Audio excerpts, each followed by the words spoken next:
Hi folks, Rodney McClure, Ace Window Tinting, Gasket Pro Tools. We're doing a little flat glass work here. I seldom make videos on flat glass, but I thought I'd do a little demonstration on this. This is a double hung window. The grid is in between the two panes of glass, and I'm utilizing an Eteray 4-inch scraper that we sell at Gasket Pro Tools on this window. It's got all the parts that you can replace. You can buy the cap separate if you lose your cover. You can buy the blade holder. You can actually buy packs of blades. It's really cool. 4-inch wide. It works great on these windows. The Triumph's a little bulky for a window this size. If you notice what I'm doing, when I do my scraping, I scrape as if I'm squeegeeing. So I push every bit of the solution off to the side, and that it just eliminates the possibility of me missing something. So we do that. I always pop the cap back on it when I'm through, because I don't keep it in my apron. I got a little box beside me I keep this stuff in. But that said, we've got that done, and this thing, it's not real pricey. It's a really good deal. So this is one of the only times you'll see me use a tank. This tank right here is 18 years old, and I just converted it over to a pump, electric pump. But that's a cheap Harbor Freight air hose with swivels on the end. It's been on there for probably 12 years. So what I'm showing you right here, you really can't see it per se up close because of the distance on the camera. But nonetheless, this is called the MAXIMUS. It's a VMAX design, the only one in the industry, the only crop cut dual durometer squeegee hybrid, if you will, in the industry. We done it first. We done it several years ago. But this time we cut a V in the center of the blade. This way you can, like I'm doing right now, I just turned it over. I'm backhanding this window. So the side that's touching this glass is 79 durometer, same material as our Judds that everybody loves to prep with.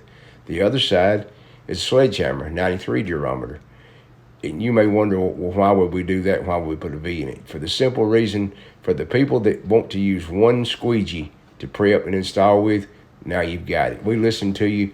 We fussed about it. We griped about it to tell you use two blades. Well, hey, don't worry about it. You can use one blade.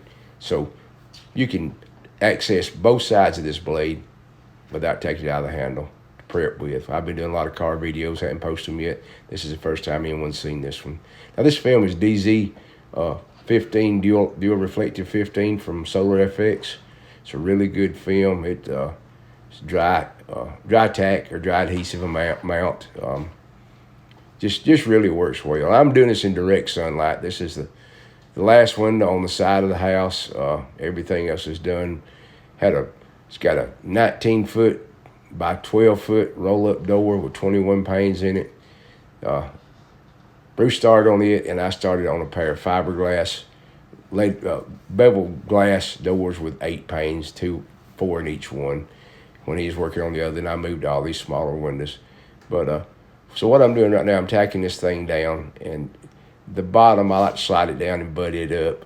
And usually we butt two sides, but on this particular window, I had to recut a piece of film because, as fate would have it, I got a whole bunch of grit in it because this thing had some sawdust in the bottom of the trim, and I did not prep for it. So took care of that and just cut one out. So usually I fit two sides and trim two sides.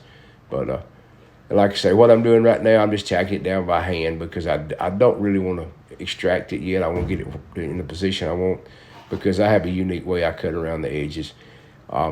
Sad to say that I've been in the business for 42 years, and I couldn't tell you what the industry standard is as an acceptance as a gap on a flat glass. I know there's one out there, and there's all these rules to tell you if it's this and this, then yes, it's good.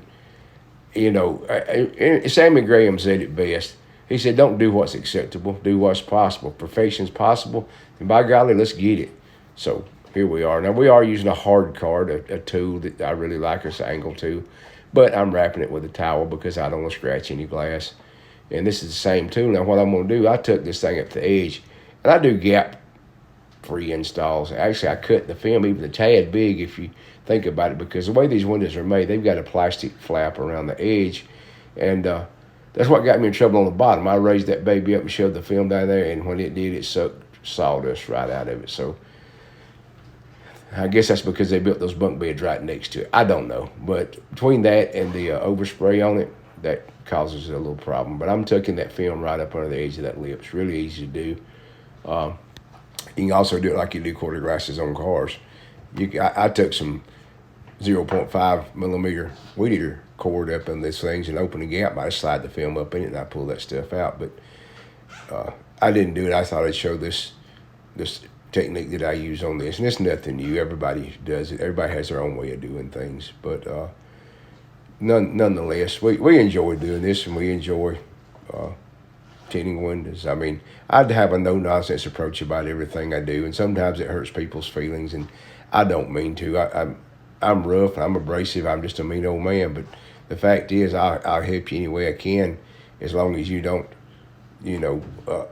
undermine or disgrace what I've come to love for a living. I mean, I don't like anybody to say, oh, what about tinting? It's a side hustle. It's this, it's that. Yeah, horse shit. It's not a side hustle. It's a way of life if you do it and do it right. And it'll be good to you if you're good to it. I promise you that.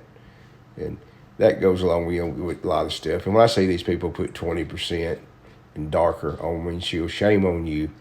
What you're doing is you're going to cause the industry and to create laws where we can't tint it all, and then nobody's going to make any money. But that's on you. You have to live with that. I don't. I'll be ready to retire here before long, and that's just the bottom line. So like I say, if you're familiar with these windows, this window is a double hung. It'll flip out, and you can flip the top up to clean behind it. You can flip the bottom up. It's pretty cool setup on this thing. But the more and more of these I do, these newer model homes, a lot of people are using that same window. And right there, we're tucking this thing behind that seal and taking it all the way down. And you have to make sure you got it just right and pushed up behind it. If you don't, you will crease that film right on that edge or cause a zipper, crease in it. So I'm working top to bottom, center to side on the bottom, and work everything in the corner. But it's really enjoyable to do this. I enjoy getting out. This was an hour and a half ride from where we live to go do this thing. And it's just one of those deals that you just, you come across they call you want it done, they want it done then, and we just so happen to have the time and the film. Now we're using the MAXIMUS and using the actual 93 durometer side to extract this window. And this is just a really, really cool setup to do these things with. And most times we'll come back with the VMAX, just straight sledgehammer on flat glass and nail it. And we have found on windows of 60 inches and bigger, at least 60 by 60, you're better off to use a 7-inch or a 5-inch than you are 8-inch. You cover a lot of ground with an 8-inch, but you leave a lot of moisture in the film. So we designed this actual VMAX design 3 years ago for some people in South Korea that do a lot of sputtered film. Sputtered film is a different animal, and it's like the automotive film several years ago in the 90s. When Lumar was using titanium plus and platinum plus. Blocked a lot of heat, looked awesome, had that little reflective look to it. But when you're using anything other than a flat glass extraction blade, one that Jeff Spehar designed, it's a big old block that's about 8 inches wide, and I don't know, it's 1.5 inches thick, I guess, and it's probably, I don't know, 1/2 inch tall, 1/4 inch tall, somewhere in there. That thing would get it out, but we were stuck using black smoothies and yellow turbos. That's what we had, and did have the blue Max, but it had the same problem it has now. It's a scratch hazard. The fact is if you use something like that, a big old piece of glass, it bows out, and the contact patch is 7 inches at best. Spray away glass cleaner. Who likes it? Who hates it? Whatever. I love it. We have our own liquid glass cleaner. I just did not bring any with me. We had the truck loaded down, and we took off and set this thing up. And we messed up 2 pieces of film, one on the big door and one on this one. That's all we messed up. So we just made a splitter on our box and split it. And I do show stuff up close. Now, when you look at the edge, it looks like it's got a gap. But lo and behold, I'll put the tool up here that we edge with and put it behind it. There's no gap. That's just the way the light is hitting on the back side of that thing. You see there, there's no gap at all. It's crazy stuff, but light will play tricks on you. Anyway, we We done that, knocked this job out. I think we got there at 7:30 that morning, and we was probably through by about, I don't know, 2 o'clock, something like that. And it's hour and a half ride back, especially if we chilling, messing around. You see this cloth? This is a drop cloth from Harbor Freight. We raise the window, slide it up under it, and then let it fall on the ground, because this is brand new paint on this house. And if you get those that window trim and everything, and the window seals too wet and saturated, it'll make it peel. Now, that's those bunk beds I was telling you about right there. They're pretty cool. It's got a bed on the bottom, bed on top, and some stuff to get up to it. And when you walk out here, this is a playroom. Those fans are 6 foot diameter. That's that big door we were talking about. The floor is polished with a marble look. Cool stuff. Anyway, Rodney McClure, H1 Detaining, Gasket Pro Tools. Thanks for watching.